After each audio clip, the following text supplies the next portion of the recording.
सत्य वचन, अमर वचन, जीवित वचन, दिव्य वचन, सत्य वचन, अमर वचन, जीवित वचन।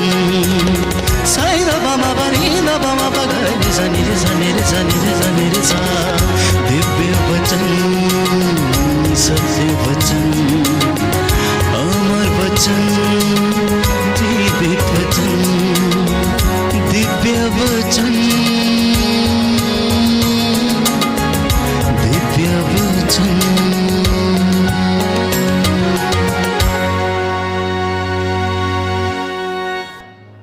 प्रियजनों, प्रभु आपसे पूछना चाहता है कि क्या आप आशीषित होना चाहते हैं? तो आप विश्वासी बने। प्रभु कहता है, यदि तुम चाहते हो कि मैं तुम्हें ब्लेस करूं तो तुम विश्वासी बनो, ईमानदार रहो। जो विश्वास में पूर्ण है, जो वफादार है, जो ईश्वर का आदर करता है, जो सेवा करता है, वचन पर चलता है, प्रभु उसे प्यार करता है और उसके लिए हर चीज की व्यवस्था करता है। जैसा कि उसने कहा वैसा ही उसने किया। इसलिए प्रभु यीशु ये कहता है कि अगर तुम चाहते हो कि मैं तुम्हें ब्लेस करूं तो तुम मुझ में रहो और मैं तुम में रहूंगा। स्वार्थ छोड़ो, अहंकार से बचो, घमंड मत करो, ईर्ष्या और हर प्रकार की बुराई से तुम दूर रहो। तुम मेरे पास आओ और मैं तुम्हारे पास लौटूंगा। वो कहता है कि मुझे तुमसे एक शिकायत है, ना तो तुम ठंडे हो और ना गर्म हो, तुम गुनगुने हो। कहता है मुझे तुमसे एक शिकायत है, ना तो तुम ठंडे हो और ना ही तुम गर्म हो, परंतु तुम क्या हो? गुनगुने हो। अब या तो तुम उत्साहित हो जाओ, अन्यथा तुम अपने जीवन में आशीष से वंचित रहोगे। मैं आपके लिए वचन पढ़ूंगा, प्रकाशना ग्रंथ अध्याय 2 पद संख्या 4 और उससे आगे।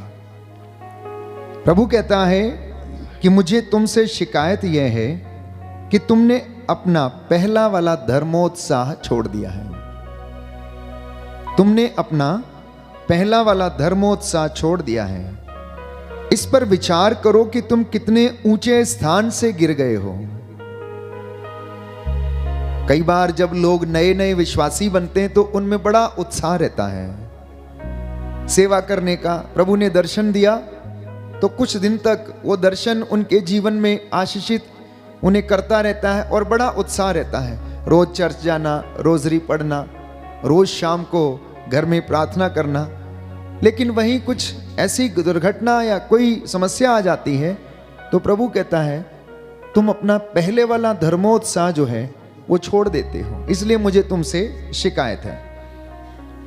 और कहता है तुम विचार करो कि तुम कितने ऊंचे स्थान से गिर गए हो, कि परमेश्वर ने तुमको कहां रखा था और तुम अपनी छोटी सी गलती की वजह से तुम कितने ऊंचे स्थान से नीचे गिर गए हो और आशीष से वंचित हो गए हो।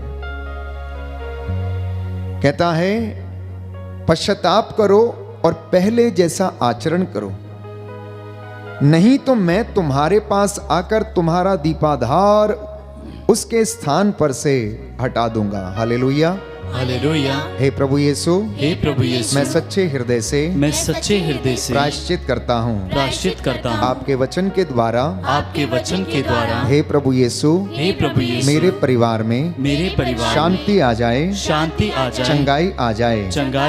Hallelujah, hallelujah, hallelujah, hallelujah. तो वो कहता है कि जिसके कान हो वह सुन ले कि आत्मा कलीसियाओं से क्या कहता है, आत्मा लोगों से क्या कहता है। और आत्मा ये कहता है कि स्मुरना की कलीसिया के स्वर्गदूत को यह लिखो कि वो जाए और उनसे यह कहे कि जो प्रथम और अंतिम है, जो मर गया था और पुनर्जीवित हो गया है, उसका संदेश इस प्रकार है। मैं तुम्हारे संकट और दरिद्रता से परिचित हूं, किंतु फिर भी तुम धनी हो। और मैं ये जानता हूं कि वे लोग तुम्हारी कितनी बदनामी करते हैं जो अपने को यहूदी कहते हैं, किंतु जो यहूदी नहीं बल्कि शैतान के अनुयायी हैं। देखिए, प्रभु ये कहता है कि मैं तुम्हारी गरीबी से परिचित हूं, तुम्हारी दरिद्रता से परिचित हूं, तुम्हारे व्यवहार से परिचित हूं। लेकिन जो प्रथम और अंतिम है, जो मर गया था लेकिन जीवित हो गया है, वो कहता है कि वो तुम्हारी हर बात से परिचित है, लेकिन कहता फिर भी तुम धनी हो, क्योंकि उसने अपनी निर्धनता से हमें धनी बना दिया।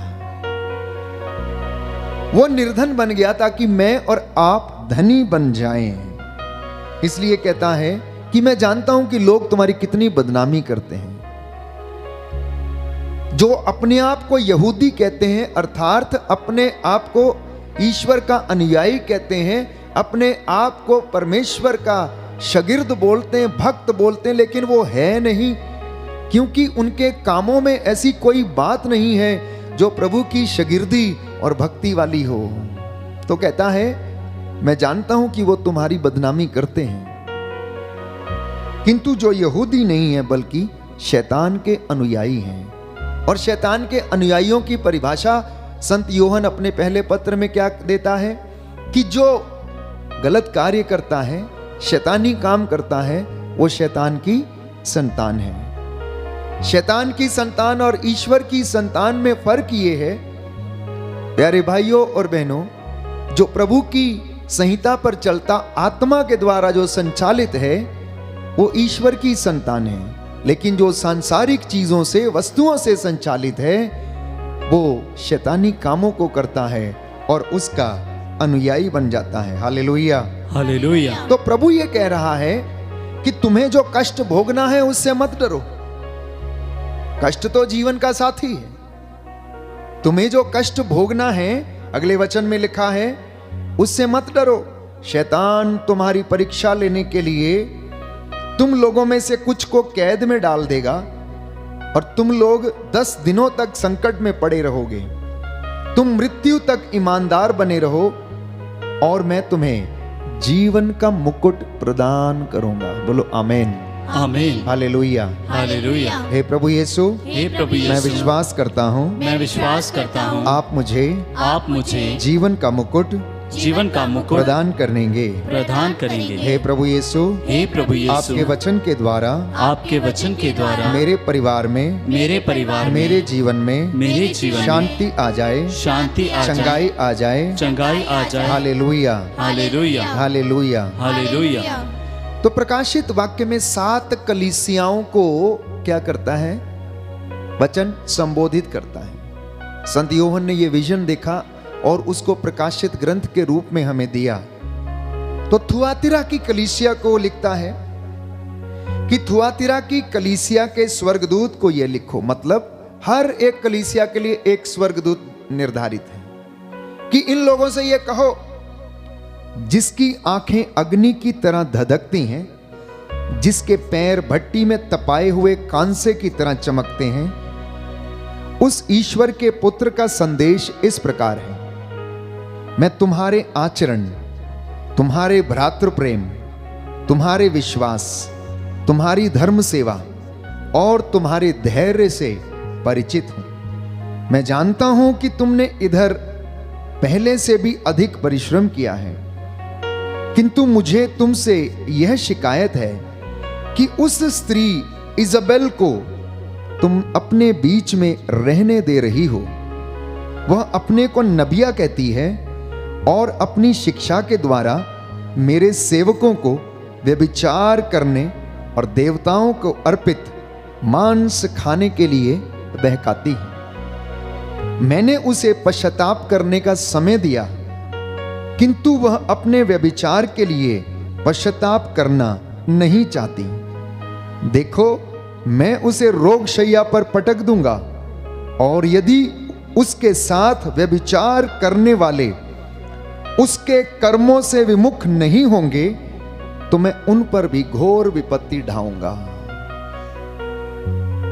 ये प्रतीकात्मक भाषा के रूप में थुआतिरा की कलीसिया को समझ लीजिए कि धमोला की कलीसिया को, या जिस कलीसिया में यह वचन सुनाया जा रहा है, प्रभु का वचन कहता है कि उनको उनके स्वर्गदूत से कहो कि प्रभु का संदेश ये है कि तुझे मैंने प्रायश्चित करने का मौका दिया था, लेकिन तू अपने कामों से विमुख नहीं हुई।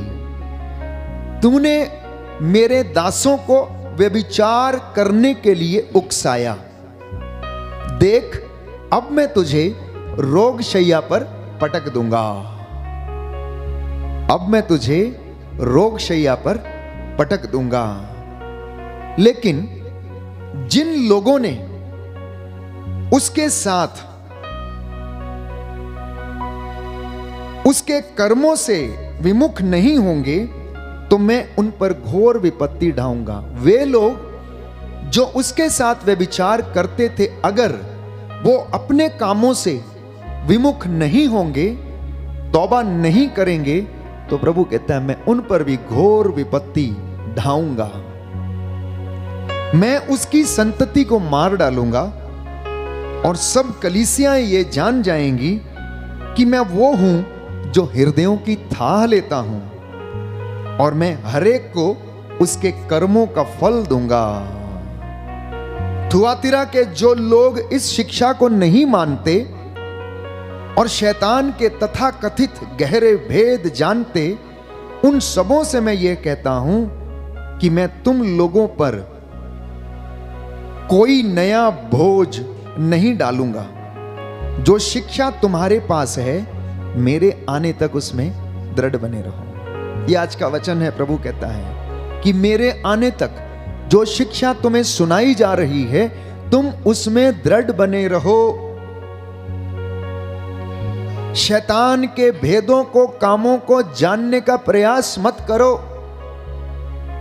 संत योहन ये कलीसियाओं को, प्यारे भाइयों और बहनों, प्रभु की ओर से चेतावनी देता है। अगले वचन में वो कहता है कि जो विजयी होगा, जो अंत तक मेरी इच्छा पूरी करता रहेगा, मैं उसे राष्ट्रों पर अधिकार प्रदान करूंगा। तो विजयी वो होगा, प्रभु कहता है, जो अंत तक मेरी आज्ञाओं का पालन करता रहेगा। जिसे मेरे पिता ने मुझे प्रदान किया है, मैं उन्हें वो राष्ट्र प्रदान करूंगा। वह लौह दंड से राष्ट्रों पर शासन करेगा और उन्हें मिट्टी के पात्रों की तरह चकनाचूर कर देगा। यह प्रभु का वादा है। Hallelujah, hallelujah. यीशु की स्तुति हो, यीशु की स्तुति हो। हे प्रभु यीशु, हे प्रभु यीशु, मैं आपकी आराधना करता हूँ, मैं आपकी आराधना करता आपकी हूँ, महिमा गाता हूँ, आपकी महिमा गाता जय हूँ, जयकार करता हूँ। जय जयकार करता हूँ। आपके वचन के द्वारा आपके वचन के द्वारा मेरे परिवार को, मेरे परिवार मेरे को, जीवन को मेरे जीवन शुद्ध को कीजिए, शुद्ध कीजिए, पवित्र कीजिए, पवित्र कीजिए, सारी बुराई सारी बुराई हमारे बीच में से हमारे बीच में दूर से कर दीजिए। दूर कर दीजिए। Hallelujah, hallelujah, hallelujah. हालेलुया। तो सवाल यहाँ पर यह था, परमेश्वर ने आपसे पूछा कि क्या आप चाहते हो कि मैं आपको ब्लेस करूं? तो प्रभु कहता है, तुम पहले वाला उत्साह अपने अंदर लाओ। तुम प्रेम की बातें करना सीखो, मेरी सेवा करना सीखो, मेरे साथ रहो तो मैं तुम्हारे साथ रहूंगा। कहता है, अपनी भावनाओं को, अपनी इंद्रियों को अपने वश में रखो। ना समझ घोड़े या खच्चर के जैसे मत बनो, जिन्हें लगाम लगाकर रास से बांधना पड़ता है। मैं तुम्हारे सामने जीवन मृत्यु, भलाई और बुराई दोनों रखता हूं। तुम जिसको चाहते हो उसको तुम चुन लो। स्तुति किया करो, इबादत किया करो। प्यारे भाइयों और बहनों, आज का ये वचन प्रभु आपसे और मुझसे बातें करना चाहता है। कहता है कि वास्तव में इन सारी बुराइयों से मनुष्य भरा हुआ है। हमारे जीवन में अगर पाप है तो पुण्य भी है, भलाई है तो बुराई भी है। हम सत्य भी बोलते हैं तो झूठ भी बोलते हैं। हम सेवा भी करते हैं और सेवा नहीं भी करते हैं, नजरअंदाज करके चले जाते हैं। तो अगर हम देखें और आकलन करें तो मनुष्य का जीवन इन तमाम बुराइयों से भरा हुआ है, जिसके विषय में बाइबल हमें बार बार चेतावनी देती है कि हम इससे बाहर निकलें, इससे विमुख हो जाएं। यही हमारे प्रायश्चित का सबसे बड़ा मार्ग है। यही हमारे जीवन में आशीष प्राप्त करने का सबसे बड़ा मार्ग है। इसलिए आप लोग, प्रभु कहता है, अपने आप को तैयार करें ताकि आपको अनुग्रह मिले। योहन के सुसमाचार अध्याय 1 पद संख्या 16 में हम पढ़ते हैं कि आप लोगों को अनुग्रह यीशु मसीह की परिपूर्णता से मिला है और वो आप रोज अनुभव करते हैं। रोज आपके जीवन में वो आप देख सकते हैं, परिवार में आप देख सकते हैं, बशर्ते कि कोई व्यक्ति अपने आप को प्रभु को समर्पित करे और प्रभु से तौबा करके अपने गुनाहों के लिए माफी मांगे। प्रवक्ता ग्रंथ अध्याय 27 में हम पढ़ते हैं कि जो अपने गुनाहों को छिपाता है वो कभी उन्नति नहीं करता है, लेकिन जो उसे स्वीकार करके छोड़ देता है, प्रभु कहता है उस पर दया की जाएगी। इसलिए प्यारे भाइयों और बहनों, यिर्मयाह नबी का ग्रंथ अध्याय 32 पद संख्या 41 में हम पढ़ते हैं कि मुझे इनकी भलाई करने में प्रसन्नता होगी। क्या करने में प्रसन्नता होगी? आपकी भलाई करने में प्रसन्नता होगी। प्रभु कहता है मुझे इनकी भलाई करने में, कल्याण करने में प्रसन्नता होगी और मैं सच में संपूर्ण हृदय और मन से उन्हें इस देश में सुदृढ़ करूंगा, अगर आप उसके साथ रहेंगे, उसकी आराधना करेंगे और स्तुति करेंगे। Hallelujah, hallelujah. दाहिना हाथ उठाकर वचन दोहराएंगे। प्रभु कहता है, प्रभु कहता है, यिर्मयाह नबी का ग्रंथ यिर्मयाह नबी का ग्रंथ अध्याय 32 पद 32 संख्या 41, पद संख्या 41, मुझे उनकी भलाई करने में मुझे उनकी भलाई करने प्रसन्नता होगी में प्रसन्नता होगी और मैं सच में संपूर्ण हृदय और मन से उन्हें इस देश में सुदृढ़ करूंगा। आमीन। आमीन। आपका घर वो देश है जिसे प्रभु सुदृढ़ करेगा। आपकी कलीसिया वो देश है जिसे परमेश्वर सुदृढ़ करेगा। जहां पर आप काम करते हैं, जिस जगह पर आप रहते हैं, वो जगह है जिसे परमेश्वर आपके लिए तैयार करेगा, सुदृढ़ करेगा। इसलिए वो कहता है मुझे इनकी भलाई करने में आनंद आता है। नवयुवक और युवतियों, प्रभु आपके लिए चीजों की व्यवस्था करता, नौकरी की व्यवस्था करता, अच्छे जीवन साथी की व्यवस्था करता है, अच्छे घर की व्यवस्था करता है, तो कहता है बेटा मुझे तेरी भलाई करने में आनंद आता है।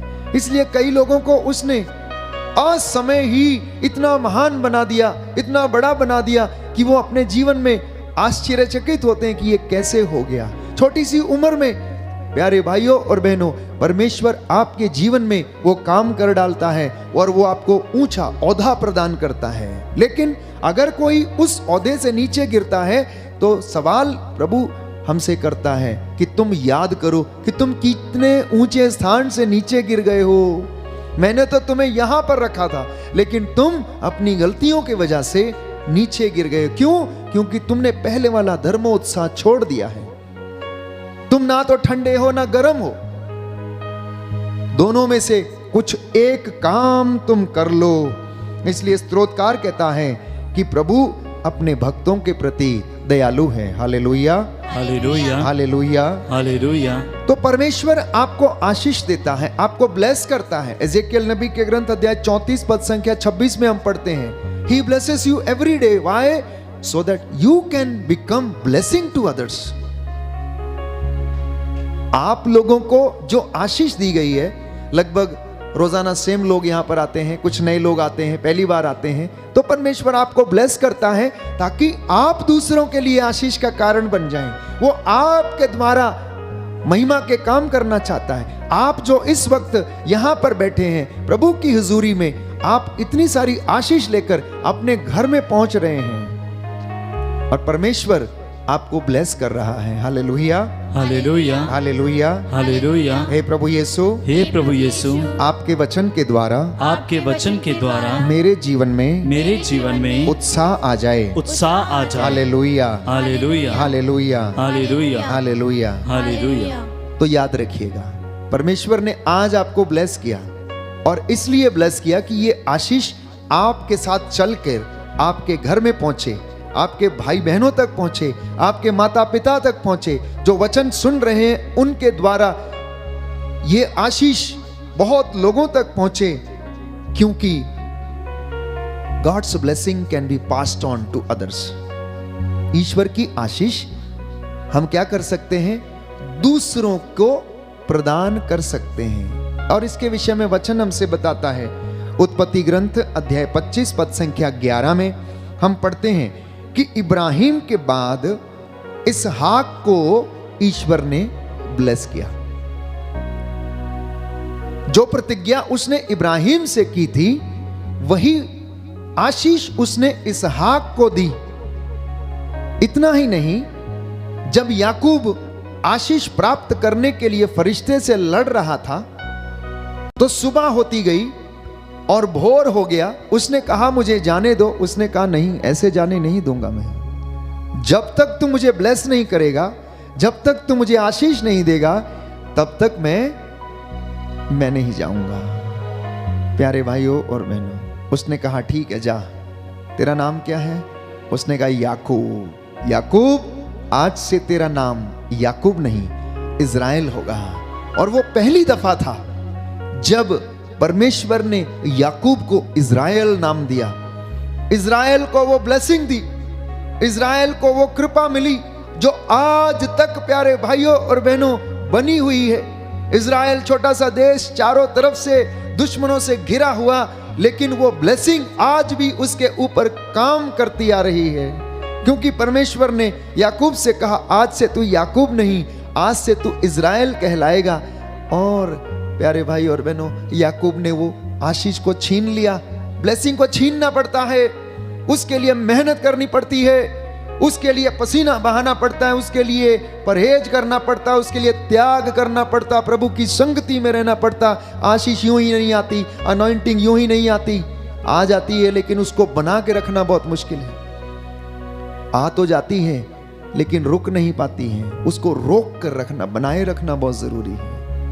तो इसलिए ये आशीष, ये ब्लेसिंग हमारे द्वारा दूसरों तक और दूसरों के द्वारा आगे प्रभु देता रहता है। इसलिए इस आशीष को प्राप्त करने के लिए आप लोग प्रयास करते रहें और प्रभु आपको मसा करता जाएगा, ब्लेस करता जाएगा। Hallelujah, hallelujah, hallelujah, hallelujah. प्रभु का वचन कहता है, प्रभु का वचन कहता है, धन्य है वह, धन्य है वह जो उसकी बात सुनता है, जो उसकी बात सुनता संहिता का पालन करता है, संहिता का पालन करता है। Hallelujah, hallelujah, hallelujah, hallelujah. हे प्रभु यीशु, हे प्रभु यीशु, आपके वचन के द्वारा आपके वचन के द्वारा हमारे होठों को हमारे होठों शुद्ध कर दीजिए, शुद्ध कर दीजिए, पवित्र कर दीजिए, पवित्र कर दीजिए। आमीन, आमीन। तो ईश्वर प्रतिज्ञा करता है आशीर्वाद की कि मैं तुम्हें आशीर्वाद दूंगा, नगर में तुम्हारा कल्याण होगा, देहात में तुम्हारा कल्याण होगा, आटा गूंदने की परात कभी खाली नहीं होगी।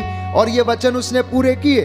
जब सरप्ता की विधवा के यहाँ पर प्रभु का नबी वहां पर भेजा गया, अकाल पड़ा हुआ था, उसने कहा मेरे लिए थोड़ा खाना बना दो, एक रोटी मुझे बना कर दे दो। उसने कहा नहीं, मेरे पास तो कुछ नहीं है, एक मुट्ठी आटा, कुप्पी में थोड़ा तेल है, हम खाएंगे, मेरा बेटा और मैं खाएंगे और मर जाएंगे। उसने कहा तू पहले मेरे लिए बना के दे दे, उसके बाद खाती रहना। और वो लाई और बना के दे दी।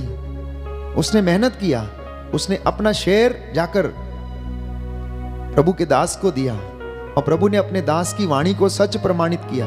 वचन कहता है उस दिन से, जिस दिन से उसने नबी को भोजन कराया, प्यारे भाइयों और बहनों, उसने आशीर्वाद दिया कि जा, तेरी कुप्पी कभी खाली ना होगी और तेरी आटा गूंदने की परात कभी खाली ना होगी। और वचन कहता है जब तक अकाल रहा उसकी परात से कभी आटा खत्म नहीं हुआ और कुप्पी से कभी तेल खत्म नहीं हुआ। जब प्रभु ब्लेस करने लगता है तो कोई नहीं रोक सकता है। जब प्रभु ब्लेस करने लगता है तो कोई नहीं रोक सकता है। दुनिया की कोई ताकत नहीं रोक सकती है। लेकिन उस ब्लेसिंग को पाने के लिए आपको और मुझे मेहनत करना है। ठीक वैसे जैसे एक बच्चा अपने नीट की परीक्षा में या फिर अन्य किसी भी कॉम्पिटिटिव एग्जाम में अव्वल नंबरों से पास होने के लिए दिन रात मेहनत करता पढ़ता है, वैसे ही आध्यात्मिक जीवन में आशीष और मसा पाने के लिए, प्रभु का नूर प्राप्त करने के लिए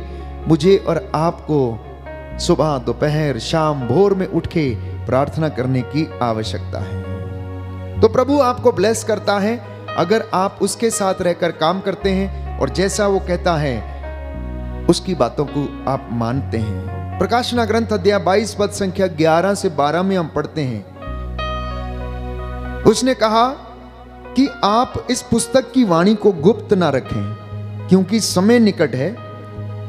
इस बीच अधर्मी अधर्म और पापी पाप करता जाए, लेकिन धर्मी व्यक्ति धार्मिक आचरण और संत व्यक्ति पवित्रता की साधना करता जाए।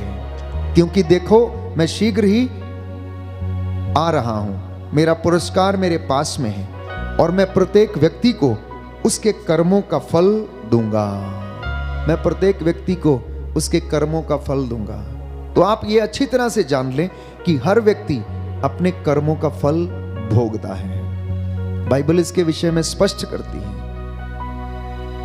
परमेश्वर का वचन उपदेशक ग्रंथ अध्याय 12 में हम पढ़ते हैं कि हे नवयुवक, तू अपनी जवानी में अपने सृष्टिकर्ता को याद कर, उसको कभी भुलाना मत। तू अपनी आंखों की अभिलाषाओं को पूरा कर, जो चाहता है तू वो कर, लेकिन याद रखना तुझे अपनी जिंदगी और अपने आचरण का लेखा देना पड़ेगा। है नवयुवक, अपनी आंखों की अभिलाषा को पूरा कर। तू नौजवान है, तू अपने काम कर, इंजॉय कर, मनोरंजन कर, लेकिन याद रख कि तुझे अपने कर्मों का लेखा देना पड़ेगा।